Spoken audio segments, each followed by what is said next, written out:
पहला अध्याय का तीसरा पाठ। हम लोगों ने पिछले दो अध्याय पहला अध्याय के पिछले दो पाठों में चर्चा कर चुके हैं। जैसे कि हमारा अध्याय का नाम है भारत संसाधन या उपयोग। इसमें हम लोगों ने पिछले पाठों में पढ़ा कि संसाधन का महत्व, संसाधन का प्रकार, इसके बारे में हम लोगों ने चर्चा किया। और इस पाठ में हम लोग देखेंगे संसाधन के नियोजन और संसाधन का जो है संरक्षण। ये दो बातों पर जो है मुख्य रूप से चर्चा करेंगे। तो आइए हम देखते हैं भूगोल में। सबसे पहले अगर बात करें तो संसाधन, भारत में संसाधन एवं नियोजन। सबसे पहले समझना होगा क्या कि संसाधन का नियोजन, नियोजन का अर्थ क्या होता है। संसाधन के नियोजन से हमारा आशय है कि संसाधन का हम विवेकपूर्ण उपयोग करें, यानी कि संसाधन का विवेकपूर्ण यानी कि अच्छे तरीके से उपयोग करना, गलत उपयोग न करना ही जो है संसाधन नियोजन कहलाता है। यानी कि संसाधन को हमको बचाना है विवेकपूर्ण उपयोग करके। तो संसाधन का विवेकपूर्ण उपयोग करना जो है संसाधन नियोजन करना है। इसमें सबसे महत्वपूर्ण जो है, किसी भी देश के लिए ये जरूरी है कि संसाधन को नियोजित किया जाए, बचाया जाए। तो संसाधन किसी भी देश के लिए महत्वपूर्ण होता है, और चाहे कोई भी देश हो, कोई भी राज्य हो, कोई भी क्षेत्र हो, तो उसके लिए संसाधन जो है बहुत ही महत्वपूर्ण स्थान रखता है। तो हमें संसाधन को नियोजित करना चाहिए। संसाधन नियोजन जो है बहुत ही अति आवश्यक है। इस प्रकार से अगर कहें तो संसाधन को नियोजन करने के लिए, संसाधन नियोजन करने के लिए कुछ क्रियाकलापों को अपनाना जो है जरूरी है, जिससे हम की संसाधन नियोजन कर सके। इसमें से अगर भारत में संसाधन नियोजन में अगर बात करते हैं तो कुछ क्रियाकलापों से चर्चा करेंगे कि किस प्रकार से जो है संसाधन को नियोजित किया जा सकता है, संसाधन नियोजन किया जा सकता है। क्योंकि संसाधन जो है का महत्व जो है किसी व्यक्ति हो, राज्य हो, क्षेत्र हो या देश, सबके लिए है महत्वपूर्ण होता है। संसाधन नियोजन में अगर बात करेंगे, सबसे पहला संसाधन नियोजन को जो है कुछ सोपान के आधार पर बढ़ा गया, जो क्रियाकलाप उसका है, जिसके आधार पर हम संसाधन को नियोजन करेंगे। तो उसको सोपान के यानी कि क्षेत्र के आधार पर, यानी कि कहें तो प्राथमिकता दिया गया है। पहले क्या होना चाहिए, फिर क्या होना चाहिए, इस आधार पर बात करें तो 4 सोपान दिया गया है। जैसे कि पहला सोपान में बताया गया कि देश में विभिन्न प्रदेशों में जो है संसाधन की पहचान कराने के लिए सर्वेक्षण करना।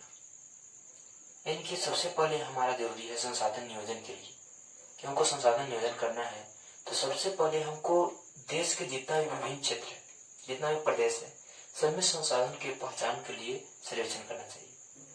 इनके पूरे देश भर में सर्वेक्षण होना चाहिए कि कहाँ पे जो है कौन सा संसाधन है, इसका सर्वेक्षण होना चाहिए, पता लगाया जाना चाहिए। जब सर्वेक्षण हो गया, पता लग गया कि किस क्षेत्र में कौन सा संसाधन उपलब्ध है, कहाँ पे कौन सा संसाधन है, तो दूसरा हमारा कार्य करना चाहिए कि सर्वेक्षण के उपरांत, जब सर्वेक्षण हो चुका है तो मानचित्र तैयार करना चाहिए। हम संसाधन के गुणत्व और उसका मात्रा का जो है उसके बारे में जो है मापन का आकलन करना चाहिए। यानी कि जब हम ये पता लगा लिए कि किस क्षेत्र में संसाधन है, कौन सा संसाधन है, तो उसके बाद जो है सर्वेक्षण करने के बाद दूसरा हमको काम करना है कि उसका मानचित्र तैयार करेंगे। एक मानचित्र बनाएंगे, जैसे कि भारत का है तो भारत का एक मानचित्र बनाएंगे, उस पर दर्शाएंगे कि कौन सा क्षेत्र जो है में कौन सा संसाधन है, कहाँ पे कितना ज्यादा भारी मात्रा में संसाधन, ये सब जो है संसाधन के बारे में लिखेंगे, एक मानचित्र बना लिए। और उस मानचित्र के जरिए जो है हम उसका गुणत्व यानी कि अगर बात करें तो गुणत्व के बारे में, गुणात्मकता के बारे में जो है हम पता करेंगे कि जो संसाधन है उसका गुण कैसा है, अच्छा क्वालिटी का है, खराब का, उसके जो है आकलन करेंगे, अनुमान लगाएंगे। उसके साथ साथ जो है उसकी मात्रा का, कितना मात्रा में जो है जिस क्षेत्र में उपलब्ध है, कितना मात्रा में संसाधन उपलब्ध है, इसका पता लगाएंगे। किसके पश्चात जब सर्वेक्षण कर लिए तब मानचित्र बनाएंगे।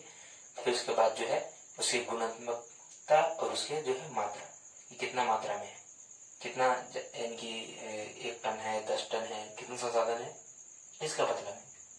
उसके पश्चात हमको करना है कि संसाधन विकास योजनाओं के मूर्त रूप से अगर देने के लिए उपयोग प्रौद्योगिकी कौशल संस्थागत नियोजन के रूप में रेखा तैयार करना है। यानी कि जब हम पता लगा लिए कि कितना मात्रा में, कैसा गुण है। तो उसके बाद जो हमको करना है कि जितना भी हमारे पास प्रौद्योगिकी उपलब्ध है, जितना भी हमारे पास तकनीक उपलब्ध है, उसके माध्यम से जो है उसके बारे में उसका जो है यानी कि संसाधन का उपयोग के लिए उसको जो निकाला जाना चाहिए, यानी कि उपयोग भी बनाने का यानी कि प्रयत्न करना चाहिए। फिर उसके बाद जो चौथा आता है कि संसाधन हमारे पास आ गया, तो संसाधन आ गया, अब उसका उपयोग कैसे करना है। उपयोग को जब हम देखेंगे तो हमको ध्यान देना चाहिए कि राष्ट्रीय विकास यानी कि राष्ट्र के विकास की जो योजना होता है कि हमको राष्ट्र को कैसे विकास करना है। तो राष्ट्र के विकास के लिए तो संसाधन आवश्यक है, और संसाधन के विकास की जो योजना है, संसाधन को हमको कैसे विकास करना है, तो ये दोनों योजनाओं के बीच में जो है मेल होना चाहिए, मध्यस्थता होनी चाहिए, समन्वय होना चाहिए, ताकि दोनों मिलकर जो है सही काम को कर सके। यानी कि किस क्षेत्र में हमको कितना संसाधन खर्च करना है, किस क्षेत्र में कौन सा संसाधन खर्च करना है कि हम विकास भी ज्यादा कर लें, राष्ट्रीय विकास भी हो जाए और जो है संसाधन का दुरुपयोग भी ना हो। तो इसके लिए जो है राष्ट्रीय विकास योजना और संसाधन विकास योजना दोनों को जो है समन्वय करना होगा, ताकि जो है हम सही जगह पे संसाधन का उपयोग कर सकें। एक कुछ 4 सोपान था जिसके माध्यम से हम संसाधन को नियोजित कर सकते हैं, संसाधन का नियोजन कर सकते हैं। आगे आता है संसाधनों का संरक्षण, यानी कि संसाधनों का संरक्षण यानी कि संसाधन को संरक्षित करना है। कहने का मतलब है कि संसाधन का संरक्षण किसे कहेंगे, तो संसाधनों को विवेकपूर्ण उपयोग और उसका बचाव करना ही जो है संसाधन संरक्षण कहलाता है। यानी संसाधन को नियोजित करेंगे और उसका विवेकपूर्ण उपयोग करेंगे, बचाएंगे, गलत उपयोग ना हो, तो उसे हम संसाधन संरक्षण कहेंगे। थोड़ा सा बता रहे संसाधन संरक्षण और संसाधन नियोजन में। संसाधन नियोजन में नियोजित किया जा रहा है और इसमें जो है विवेकपूर्ण उपयोग किया जा रहा है और नियोजित भी किया जा रहा है, बचाव भी किया जा रहा है। इस प्रकार से जो है संसाधन संरक्षण। तो संसाधन संरक्षण की अगर बात करते हैं तो संसाधन संरक्षण को लेकर पूरा विश्व स्तर पर जो है बात चल रहा है। इसमें पूरा विश्व जो है कई देश जो है इस पर चर्चा करते हैं कि संसाधन को हमको संरक्षण करना चाहिए, क्योंकि आने वाली पीढ़ी के लिए भी हमें संसाधन उपलब्ध देना चाहिए ताकि आने वाला पीढ़ी भी अपना विकास कर सके। ऐसा नहीं कि हम पूरा संसाधन खर्च कर लें और आने वाला पीढ़ी को कोई संसाधन ही उपलब्ध ना हो। तो ऐसी नहीं होना चाहिए कि हम जो विकास कर रहे हैं उसमें भी जो है संसाधन का दुरुपयोग ना करें, सदुपयोग करें। ये बात पर ध्यान देना चाहिए। इस मुद्दे को लेकर जैसे कि गांधी जी ने बताया कि हमारे पास पेट भरने के लिए बहुत कुछ है, लेकिन पेट ही भरने के लिए नहीं। हमारे पास अभी तो बहुत कुछ संसाधन है, बहुत भारी मात्रा में एक तरह से कहें तो उपलब्ध है, लेकिन आने वाले समय में जो है अगर हम इसी तरह से संसाधन का दुरुपयोग और अगर सही मायने में उपयोग न करें और उपयोग लगातार होते जाए, तो आने वाला समय में जो है आने वाला जो पीढ़ी होगा उसको सही मायने में संसाधन उपलब्ध नहीं हो पाए और उसका विकास में जो है बाधा बन सकता है। उसके साथ साथ जैसे कि संसाधन संरक्षण के लिए कुछ व्यक्तियों ने जैसे कि क्रांतिकारियों ने क्रांति भी किया, आंदोलन भी चलाया, जैसे कि मेघा पाटेकर द्वारा नर्मदा बचाओ आंदोलन। क्योंकि संसाधन का जुड़ाव जो है पर्यावरण से, पर्यावरण को बचाएंगे, संसाधन को बचाएंगे तभी जो है हम सुरक्षित रह पाएंगे, उसका गलत ना उपयोग करेंगे। तो उसके लिए जो है जैसे कि मेघा पाटेकर नर्मदा बचाओ आंदोलन चलाया। उसके बाद अगर देखें तो पेड़ पौधों को बचाने के लिए सुंदरलाल बहुगुणा द्वारा चिपको आंदोलन चलाया गया, जिससे कि भारी मात्रा में पेड़ पौधा सब संसाधन को बचाया गया। उसके बाद कहें तो संदीप पांडे जिन्होंने वर्षा जल संचयन के कृषि क्षेत्र के विस्तार के लिए जो है जोर दिया कि वर्षा जल को जो है संचयित करेंगे, संचय करके इकट्ठा करेंगे, उसी से जो है हम कृषि क्षेत्र में उसका उपयोग करके उसका विकास करेंगे, बढ़ावा देंगे। इस बात को लेकर संदीप पांडे ने इसको बढ़ावा दिया। जब हम पूरा अंतर्राष्ट्रीय स्तर पर अगर बात करते हैं संसाधन के संरक्षण के लिए, तो अंतर्राष्ट्रीय स्तर पर संसाधन के संरक्षण की बात किया जाए तो सर्वप्रथम जो है अंतर्राष्ट्रीय सम्मेलन का वकालत जो है 1968 ईस्वी में क्लब ऑफ रोम ने किया। यानी कि अंतर्राष्ट्रीय सम्मेलन का जो इसमें अगर प्रमुख रूप से कहें तो संसाधन के संरक्षण को लेकर बात किया गया। इसका वकालत क्लब ऑफ रोम ने किया, जो कि 1968 ईस्वी।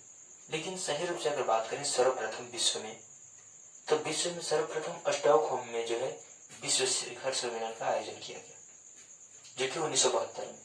इसमें जो है पर्यावरण को लेकर जो है कई मुद्दों को लेकर बातचीत किया गया, कैसे हमको संसाधन को संरक्षित करना है, बचाना है, कैसे हम संसाधन का उपयोग करें कि पर्यावरण को नुकसान न पहुंचे, पर्यावरण को भी बचाना है। इन सब बातों को लेकर जो है कई संवेदनशील मुद्दों को लेकर पर्यावरण से संबंधित विश्व शिखर सम्मेलन में चर्चा किया गया, जिसमें विश्व के कई देशों ने भाग लिया। 1972 और उसी के पश्चात अगर कहें तो उसी समय से 5 जून को जो है पूरे विश्व में जो है विश्व पर्यावरण दिवस के रूप में मनाया जाता है। और इस प्रकार से जो है संसाधन के संरक्षण पर बल दिया जाता है, पर्यावरण को बचाने पर बल दिया जाता है, ताकि हम पेड़ पौधों को लगाएं और अनेक प्रकार के संसाधन जो है जिसका दुरुपयोग हम न करें, सही रूप में उपयोग करके उसका जो है हम बचाव कर सकें। जैसे कि संसाधन संरक्षण के कुछ उपाय भी। पहला अगर कहें तो संसाधन संरक्षण करने के लिए कि संसाधन का हम सदुपयोग करें, गलत उपयोग न करें। संसाधन को हम सही मायने में उपयोग करें, विवेकपूर्ण उपयोग करें। दूसरा कि संसाधन का हम गलत उपयोग न करें। पहला तो विवेकपूर्ण, दूसरा कि गलत उपयोग नहीं करना है। तीसरा कि हम ऐसे तकनीकों का विकास करें जिससे कि कम संसाधन में ज्यादा काम हो सके। नए नए मशीन, नए नए तकनीक का विकास करें जिससे कि कम संसाधन खर्च करें और ज्यादा से ज्यादा काम करें, उस काम करने में सफल हो। तो ऐसे हमको नए मशीन और तकनीक का विकास करना चाहिए। उसके साथ साथ जो है संसाधनों का हमें वैसे जगह निवेश करना चाहिए जहाँ पर उससे हमको ज्यादा से ज्यादा जो है लाभ मिल सके। ऐसा नहीं कि कोयला है या कोई ऐसा संसाधन जिसका उपयोग खास रूप से अगर दूसरे क्षेत्र में हम कर सकते हैं जिससे ज्यादा फायदा होगा, तो उसको जो है कोयला को हम जो है चूल्हा में डाल दे रहे हैं। तो ऐसा नहीं होना चाहिए। ऐसा हम उसका उपयोग करें जहाँ पे ज्यादा उसका महत्व हो। तो ये हमारे संसाधन संरक्षण का, यानी कि इस प्रकार से जो है संसाधन को हम संरक्षित कर सकते हैं। ये हुआ हमारे संसाधन नियोजन और संरक्षण। तो आज की